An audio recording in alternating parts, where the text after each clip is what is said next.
Good morning everyone. Welcome to India's topmost NDA Academy, and that is Defence Services Academy. And you all know me. I am your own English teacher, Professor Neetu Ghai, and I welcome you here on the digital platform of Defence Services Academy. Now students, बहुत अच्छे पढ़ाई कर रहे हैं. Every day I am getting messages from you all. I am checking all the messages and some of the messages I am replying personally. आप जो जो answer दे रहे हैं मुझे क्वेश्चन का, अगर उसमें कुछ भी गलती है तो I am replying the correct answer to you on my YouTube channel. So just do all these messages so that I can personally guide you, I can personally correct you if you are wrong. और इसके बाद जो आप पढ़ाई कर रहे हैं उसको डेली रिकॉल करिए, डेली रिवाइज करिए, और कुछ भी डाउट आता है बच्चा तो जस्ट आस्क मी. बिल्कुल डरना नहीं है, बिल्कुल शर्माना नहीं है. अगर कुछ भी डाउट है आस्क मी, एक बार नहीं 10 बार पूछो. We are here to satisfy your queries. We are here to clear all your doubts. We are here to give you the best. तो अगर आपको कुछ भी समझ नहीं आ रहा, don't hesitate to ask. Ask me, I'll explain it again. No worries at all. Okay, now let's continue with the topic. Yesterday we started the topic of countable and uncountable nouns, and I gave you some introduction about the countable and uncountable nouns, and I hope वो topic अच्छे से समझ में आ रहा है. So let's continue countable and uncountable nouns. So students, we have done this topic countable and uncountable nouns. Again I am telling you the things which can be counted on the fingers, जिनको हम fingers पे count कर सकते हैं वो countable nouns होते हैं, और जिनको हम fingers पे count नहीं कर सकते हैं वो uncountable nouns होते हैं. And yesterday I asked you one question about the stars. Stars are countable or uncountable? Now many of you must have any confusion कि star uncountable होते हैं, stars को गिन नहीं सकते हैं. बेटा ऐसा नहीं है. Stars are not uncountable. Stars are countless. They are infinite. They are infinite in number, इसलिए हम उनको एक साथ नहीं गिन सकते, बट हम स्टार्स को गिन सकते हैं. आपने अभी 10th में या 9th में स्टार्स की फॉर्मेशन पे सप्तऋषि फॉर्मेशन पढ़ा होगा. ठीक है, तो स्टार्स की जो फॉर्मेशन होती है, जो सप्तऋषि फॉर्मेशन होती है, they have 7 stars in number. तो हमने गिना ना 1 2 3 4 5 6 7, तो 7 स्टार्स, 7 स्टार्स की फॉर्मेशन को सप्तऋषि बोलते हैं. तो that means we can count the stars.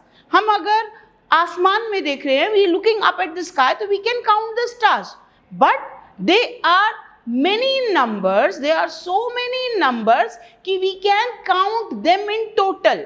But इसका मतलब ये नहीं है कि हम उनको गिन नहीं सकते हैं. अनकाउंटेबल नाउन्स वो होते हैं जिनको आप फिंगर्स पे, नंबर्स पे गिन नहीं सकते, but stars are countable and they are countless. They are countless. तो ये कॉन्सेप्ट हमेशा याद रखना. ओके, तो let's move forward to countable and uncountable. ये आपको आता है अच्छे से. Again now we have some of the pictures of countable and uncountable nouns. Now countable candy, chocolates आप गिन सकते हो. बर्गर आप गिन सकते हो, 1 burger, 2 burger, 3 burgers. Apple, orange, cookie, egg, fries, sandwich, इन सबको आप नंबर पे गिन सकते हो. इसके ऑपोजिट, इसके उलट अगर हम बोल रहे हैं juice, we cannot count the juice, but we can count the glasses of juice. I want 2 glasses of juice. ठीक है, तो मुझे 2 ग्लास चाहिए जूस के, लेकिन I want 2 juices. Wrong English. Okay, next is water. I want water. I want 1 glass of water. I want 1 bottle of water, but I want 2 waters. No. Honey, jam, tea, coffee, salt, love. Now material noun and abstract noun. याद आया, कल हमने यही पढ़ा था.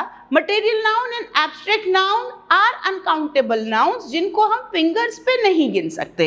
Okay, अब अगर मैं बोलूँ T, I want 2 teas. Is it correct? No. I want 2 cups of tea. तो teas नहीं, teas नहीं, coffees नहीं. I want 2 cups of coffee. तो अनकाउंटेबल नाउन को कभी भी हम फिंगर्स पे गिन नहीं सकते हैं. ओके, तो let's check some of the example of countable and uncountable noun. See what is coming here. What is this? This is milk. दिख रहा है आपको? Sweet milk. Now can milk be counted? No. Milk cannot be counted, but we can count the packets of milk. I want 2 packets of milk. I want 2 glasses of milk. Clear? But I cannot say this, I want 2 milks. That will be wrong English. Clear? तो अगर आपको लिखना है, आप लिखेंगे I want 2 glasses of milk. I want 2 packets of milk. I want 2 milks नहीं. Now next अगर मैं बात करूँ sugar. Now जल्दी से सोच के बताएंगे शुगर काउंटेबल होता है या अनकाउंटेबल होता है? जल्दी से 1 2 3 स्टार्ट. शुगर काउंटेबल होता है कि अनकाउंटेबल होता है? शुगर अनकाउंटेबल होता है बिकॉज हम शुगर के ग्रैन्यूल्स को, ना व्हाट आर ग्रैन्यूल्स, शुगर के दानों को, शक्कर के दानों को गिन नहीं सकते. हम शक्कर को तौल कर लेके आते हैं, गिन कर लेकर नहीं आते. हम चावल को तौल कर लेके आते हैं, गिन कर लेके नहीं आते. तो जिनको आप तौल कर लेके आते हैं वो अनकाउंटेबल होते हैं. जिनको आप गिन कर लेके आते हैं जैसे बनानास, ऑरेंजेस, ये काउंटेबल होते हैं. तो शुगर अनकाउंटेबल. क्लियर? अब some more thing regarding sugar, let's check. Sugar का समझ में आया? Now let's check. Now what are these? These are sugar cubes. देखिए आपने sugar cubes. whenever you go to some 5-star hotel or a restaurant, they don't give you spoon for the sugar, they give you this sugar cubes. Now these can be counted. I want 2 sugar cubes in my tea.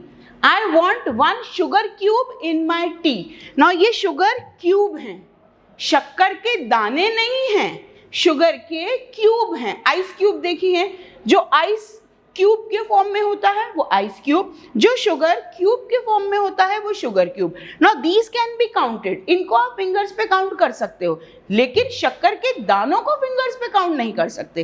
Clear? Now sugar cubes का समझ में आ गया. Now let's move forward. अब ये क्या है? See, spoon of sugar.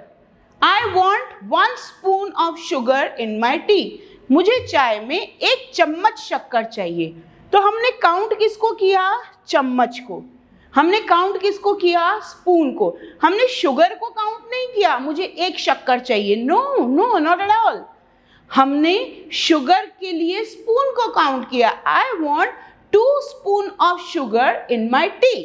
That means आप शक्कर को काउंट नहीं कर रहे, आप स्पून को काउंट कर रहे हो. अदरवाइज आप ग्रैन्यूल्स को या शक्कर के दानों को नहीं काउंट कर सकते. नाउ उसके उलट शुगर क्यूब्स को आप काउंट कर सकते हो. तो शुगर का कॉन्सेप्ट समझ में आ गया. Sugar cubes can be counted, sugar spoons can be counted, but sugar cane not be counted. अलग अलग लेवल पे अलग अलग टर्मिनोलॉजी यूज होगी और आपको वो याद रखना है. Is it clear? समझ में आया शुगर का? Now let's move forward to the next and that is tea. Okay, अब अगर मैं टी या कॉफी की बात कर रही हूं तो आई want 1 cup of tea. I want 2 cups of tea. आप काउंट टी को नहीं कर रहे, आप काउंट कप्स को कर रहे हो. तो कभी भी T, coffee, sugar, water, oil, salt, इनमें कभी भी एस नहीं लगता है. प्लूरल वाला एस इनमें नहीं लगेगा. Okay, now next again T. That was coffee, this is T. T में भी कभी भी एस नहीं लगेगा. अगर आपको प्लूरल वाला एस लगाना है तो वो कप्स में लगेगा. Done. Now the next again, this is tea only. Now next. अच्छा, what is this? This is cup. And what is this? This is saucer. SAUCER. Now cup and the saucer. Just learn new things. Now saucer. We cannot use the word plate for this. No. This is saucer. This is saucer, this is cup. Okay? ये terminology याद रखनी है. Now next. Okay, this we have discussed. Is this correct? 1 milk, 2 milks, 3 milks. Is it correct? Answer me. Is this correct? No, this is wrong. This is not correct. 1 glass of milk, 2 glasses of milk, 3 glasses of milk. Okay? Now the next. Now banana. Banana can be counted. Yes. Half dozen. 1 dozen. Now dozen का meaning पता है आपको? What is dozen? Dozen means 12. Dozen means 12. तो 1 dozen is equal to 12. So I want 1 dozen bananas. That means 12 bananas. Half a dozen bananas. That means आधा दर्जन. दर्जन को English में बोलते हैं dozen. Okay, now next. Tomatoes. Now tomatoes को count कर सकते हैं या टोमेटोज अनकाउंटेबल होते हैं? टोमेटोज काउंट कर सकते हैं। 2 tomatoes, 3 tomatoes, 4 tomatoes, no matter, हम टोमेटोज को मेजर करके लाते हैं। When we go to the shop, when we go to the vegetable shop, we buy 1 kg of tomato, उसको हम तोल के लाते हैं। लेकिन हम टोमेटोज को गिन सकते हैं 1 2 3 4 5, तो जिनको भी आप गिन सकते हैं वो countable. Now next is oil. Now tell me, oil is countable और uncountable? Oil is uncountable because oil को हम लीटर में मेजर करके लाते हैं, नंबर्स में काउंट करके नहीं, तो oil is uncountable. Got this? Now next. Now what is this? Very interesting thing, bread. Now bread countable होता है या uncountable होता है? जल्दी से बताएंगे मुझे। bread countable होता है या uncountable होता है? bread uncountable होता है। अब आप बोलोगे मैडम bread uncountable कैसे होता है? हम bread को काउंट नहीं करते, हम bread की slices को काउंट करते हैं। Now one more thing, ये जो ऐड हो रहा है ये slices हैं। What you buy from the market, that is slices, packet of bread. हम ये नहीं बोलते कि एक bread दे दो, no, we buy packets of bread, 1 packet of bread, 2 packets of bread. Whenever there is a question in the exam, 1 bread, it is wrong. It should be 1 slice of bread, 1 packet of bread. One more thing to be updated. Now these are slices, bread, these are slices.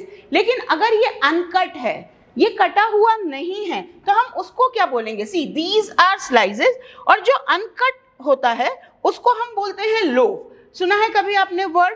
No, this part is known as loaf, LOAF, loaf, this part, specially this part जो uncut है into slices. Now these, ये slices हैं। Now this is loaf, singular है तो loaf, और plural है तो loaves, plural है तो loaves. Now what is this? This is slice. जो कटा हुआ पीस है उसको बोलते हैं स्लाइस, स्लाइस और स्लाइसेस। सी वन मोर थिंग, जिनको आप काउंट कर सकते हो उन्हीं का ही प्लूरल बनेगा। आप लोफ को काउंट कर सकते हो तो लोफ का प्लूरल लोव्स, आप स्लाइस को काउंट कर सकते हो तो स्लाइस का प्लूरल स्लाइसेस, आप पैकेट को काउंट कर सकते हो तो पैकेट का plural packets. But we cannot use the word breads. याद रखना, this is very important because of NDA exam. This is very important according to NDA exam rules. ये सारी चीजें दिमाग में रहना ही चाहिए। Okay, now one more thing, अगर मैं यहाँ पे आपको बोलूं packet of bread, now this is correct, ठीक है? उसके बाद loaf of bread, this is correct.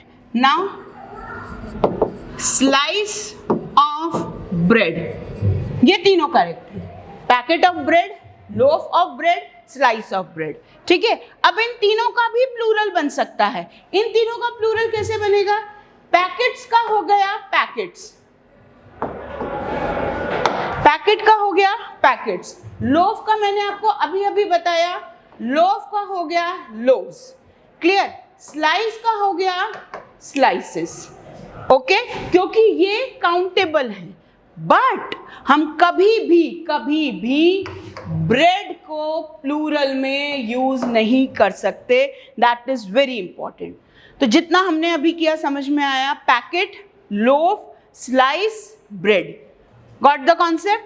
Okay. Now countable noun का एक रूल जो आप याद रखेंगे, जिसके ऊपर I will make you do exercise and the questions from the NDA exam. Countable noun can be counted and countable noun can be used in singular and plural both.